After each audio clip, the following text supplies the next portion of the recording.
nós, como consultores de alimentos, podemos atuar em várias áreas, vários setores dentro desse restaurante, tá? E aí a gente trouxe o restaurante para vocês entenderem, porque todo mundo conhece um restaurante, né? Para vocês lembrarem, pensem no restaurante próximo aí de vocês e pensem nas áreas, nos setores que a gente vai falar. Vocês vão enxergar. E pensando também, já coloquem para a gente no chat se tem um restaurante perto de vocês, ou se vocês conhecem restaurantes aí na cidade de vocês. E restaurantes é um dos locais que nós podemos prestar consultoria. E na jornada na próxima semana, vocês vão se surpreender com todos os locais que nós podemos prestar consultoria, que vocês vão descobrir na primeira aula na segunda-feira. Então, se inscrevam quem não está inscrito, tá? Não se esqueçam disso, porque só vai participar se tiver com a tua inscrição feita. Bom, em um restaurante, então, quais as áreas que nós podemos atuar? Vamos citar algumas, tá? Por exemplo, o estoque. Todo mundo sabe que em um restaurante a gente precisa armazenar alimentos para que a gente possa utilizar eles ao longo dos dias. O pessoal que trabalha na cozinha precisa lá ter acesso a um arroz que está guardado numa prateleira, precisa ter acesso ao feijão, a carne que está na geladeira, no freezer ou na câmara fria. E aí, uma das áreas que nós podemos atuar dentro deste restaurante é através de todos os controles que tem que ser feito com os alimentos do estoque. Porque esses alimentos não podem vencer na prateleira. Se vencer na prateleira, é dinheiro indo fora. 1 quilo de arroz, para o dono do negócio, não é 1 quilo de arroz. É o dinheiro equivalente a esse quilo de arroz que foi para o lixo. Sem contar que é um alimento sendo desperdiçado, né? Então, a gente pode atuar nessa área dentro de estoque, por exemplo. E aí, quando a gente pensa, gurias, mas como assim dentro de um estoque? A gente vai dar um exemplo de uma aluna nossa, a Ana, extremamente dedicada, extremamente focada. Ela criou uma metodologia que envolve controle de estoque. Então, o restaurante contrata ela para melhorar o estoque, para reduzir os custos, para reduzir os desperdícios, uma metodologia de trabalho para melhorar estoques de restaurantes. É uma consultoria. O foco não é ir lá verificar o restaurante inteiro, o foco é lá melhorar aquele estoque. Então, ela criou uma metodologia para restaurantes só para estoque, para melhorar isso, para controlar. Então, olha que baita oportunidade. Às vezes a gente pensa, eu não quero ir lá ficar conferindo temperatura. Então, por que não criar uma metodologia própria e focar em estoque, por exemplo, que é uma dos setores que a gente trouxe para vocês? Exato. Bom, outro ponto que nós podemos atuar, outra área que nós podemos atuar dentro do nosso exemplo de restaurante, é no recebimento desses alimentos que vão ser estocados.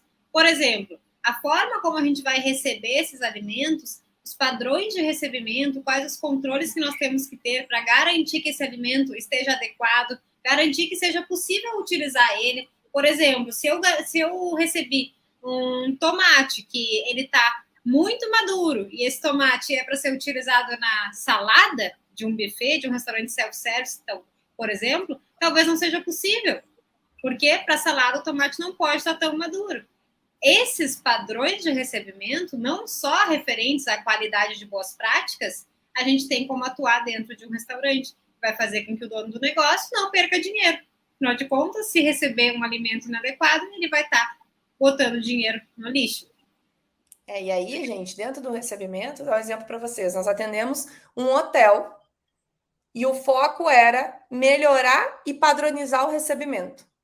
Hora de receber, quem que ia receber, quais eram os padrões de recebimento. Qual temperatura, qual embalagem tinha que vir, qual setor ia ser destinado, quem era o responsável. Então, eles contrataram o nosso serviço para padronizar o recebimento. Eles pagaram por isso. Por quê? Porque se eu tenho problema no recebimento e eu tenho problema no estoque, eu tenho problema no meu dinheiro que está ali investido em forma de matéria-prima. E isso um consultor de alimentos pode fazer. E dá um baita resultado, gente. Um baita resultado. E ainda tem gente, né, Latoya, que acha que controle de recebimento é apenas preencher uma planilha marcando a temperatura que está chegando o alimento. Porque talvez seja isso que você tenha aprendido que era o que deveria ser feito. Mas não, gente. Existem inúmeras possibilidades. Isso só falando de restaurante, né? Bom, outro ponto que a gente pode atuar, outra área que a gente pode atuar dentro de um restaurante com a consultoria é a produção. A produção dos alimentos em si, a cozinha, né? Onde se prepara, se manipula esses alimentos. Nessa área, a gente tem bastante opções, bastante pontos para conseguir trabalhar a consultoria ali dentro. Como, por exemplo, a organização dessa produção.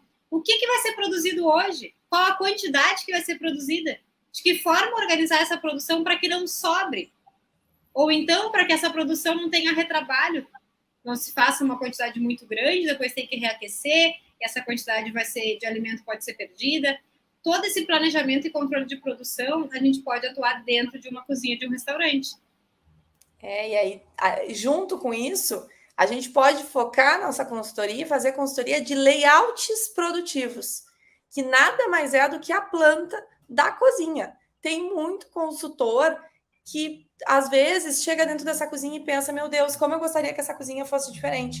E nós, consultores de alimentos, podemos trabalhar fazendo esses layouts, melhorando esse layout, melhorando esse fluxo, colocando a geladeira no lugar que a geladeira tem que estar, colocando o colaborador numa posição que vai facilitar a operação, e tudo isso vai facilitar na organização da produção. Tem muitos clientes, gente, muitos clientes que nos contratam apenas para fazer ou organização de produção ou layout. E dar um exemplo para vocês. Há pouco a gente atendeu o Parque da Mônica, a Vila da Mônica, que é uma vila da Mônica que fica em Gramado, né? É toda bonita, toda cheia de coisas, enfim. E eles tinham um arquiteto que fez a planta do local, que fez o layout. Só que eles precisavam que alguém validasse esse layout, que alguém dissesse, não, tá certo, tá cumprindo as regras da vigilância sanitária, o processo vai acontecer. E aí eles nos contrataram para fazer a revisão disso. E aí a gente faz uma revisão do que o arquiteto criou e muda muitas coisas. Porque às vezes o equipamento está no lugar errado, porque às vezes o fluxo está cruzado, o pão está saindo no lugar errado que não deveria sair. Então, os clientes, eles têm muitas necessidades específicas que o consultor de alimentos pode estar atuando. E layout e organização de produção é uma delas, e que são muito importantes. Assim como a precificação também. A precificação dentro de uma produção, por exemplo, de um restaurante à la carte, é essencial. E nós podemos ajudar diretamente esse dono de negócio a conseguir precificar esses pratos que vão ser servidos. E aí, gente, sabendo precificar, às vezes a gente acha um furo ali. Quando a gente faz um serviço onde auxilia o negócio a precificar, a gente acha um furo onde aquele prato, às vezes, está sendo vendido por um preço menor do que custa, pelo simples fato de não parar e não fazer um serviço adequado, uma ficha técnica adequada. Então, é muito importante esse serviço. A gente ajuda muitos negócios a conseguirem saber se estão tendo lucro ou não nos seus pratos.